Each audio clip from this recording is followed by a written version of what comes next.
why people put clothes in boys sections and girls sections. Do the exact same thing. Why don't they just put them in one section? Yeah, I totally agree with you, Evan. That is a very smart thing to say. And it's something that we really need to do because clothes are clothes. I just talked to a mom the other day and she said that, you know, her little boy loves rainbow clothing, but they can't find any in the boys department. Why? Rainbows are awesome. Everybody loves rainbows.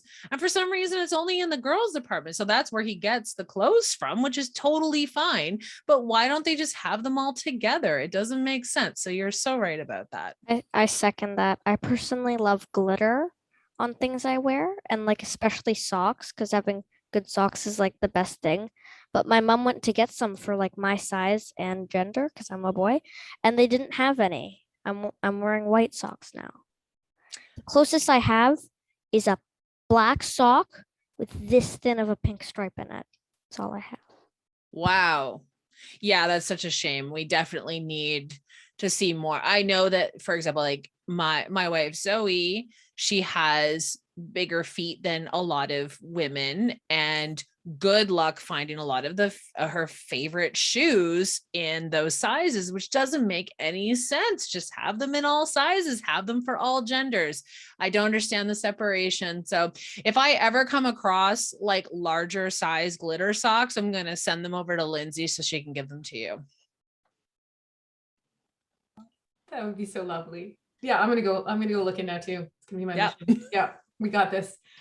I guess I don't like how they put them in different sections, but you can just go into, like, if you're a boy, you can go into the girl section and take something from there. But like, I don't get why they put them in different sections. Yeah, I agree. They should just have them for everybody.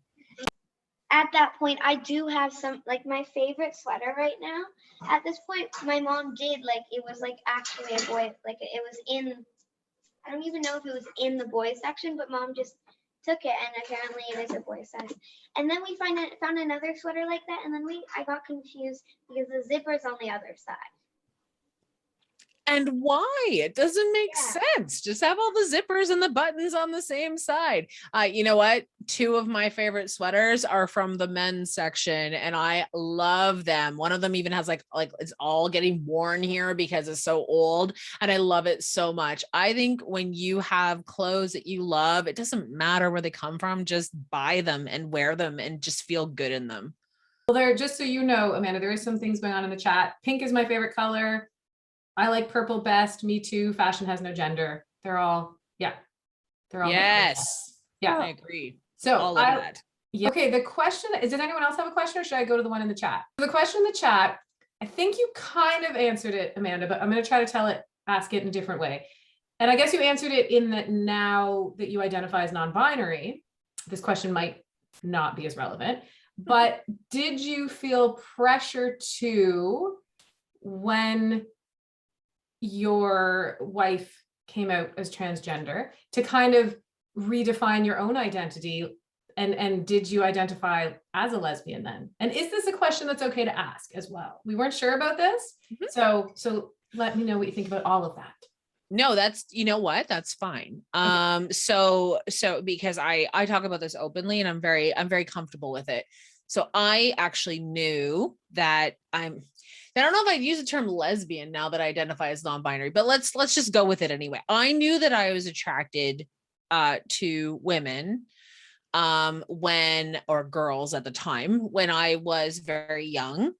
And then, you know, it was the time and there's pressure there there's always that expectation, the unspoken expectation in a lot of cases by society, that I would find a man and fall in love and get married and have children. And this is one of the things that we were sort of taught at the time to do. And it's kind of funny because I was never attracted to boys. And then I met my wife, and she presented as a young man at the time. but there was something about her that I found really attractive. And well, how about that? She's actually a woman. So there was something there that I couldn't explain. I was like, great, I finally found a guy that I can fall in love with. Funny how that happens. But over time, I really started after we were married for a while, I was like, I don't know if this is working for me. Like, I really feel like I really need to be with a woman. I know that that's what I'm attracted to. And when she came out, and she started to, and I'd never told her this, like I'd never expressed this to her before, but when she came out and she started to present as herself, I was like, wow, there it is. There's the spark right there. Now she's beautiful. My wife, Zoe, is really, really beautiful. It wasn't hard for me to start telling people that I was a lesbian because, a lot of people had questions. They're like, well, how could you be a lesbian? Because you thought you were married to a man. But here's the thing that's really important to remember. And that is sometimes people hide who they are. Okay. And, for whatever reason, they don't come out. And also who somebody is with or not with at the time doesn't really dictate their sexuality. Sometimes, again, they're not out yet to themselves, or they're not out to other people. And there's a whole bunch of reasons why that happens. So yeah, I didn't feel any pressure. I did not feel pressure. I felt better. I felt free. I felt good. And I got to be myself too. So all came from an 11-year-old. An 11-year-old wrote us an email one night saying that they were trans. And then that just snowballed into a family that is so much happier and has so much love to give that we were actually able to have another child join our family. Right. So that's the story. And I think it's a nice thing we can all be ourselves today. What we like to do at the end is put it back to gallery view so we can see everyone, and then everyone unmutes and just yells, thank you. And they wave and they, send you lots of love. So does everyone want to do that? I'll switch it to gallery. Feel free to put your camera on if you feel up to it. Thank you. Thank you, everyone. It was awesome. So beautiful. And we will definitely, there's thank yous coming in the chat for you too. Yeah, and we'll share these clips. We'll put you in our zine that we're doing. We do an online zine every month about the topic that we learned about. So that'll be shared too. And we hope maybe we can see you again, do something else. Yeah, I would love to come back. You're all wonderful. You're wonderful. I really appreciate you. So thank you for spending this time with me. It was really great. Thank you. Well, there we go. Another face popping on. Nice. Perfect. Beautiful. Yes. So feel free to hang up whenever you want to, Amanda. Perfect. Hello. Hello. Thank Bye-bye. you. Thank you. Thank you. Bye.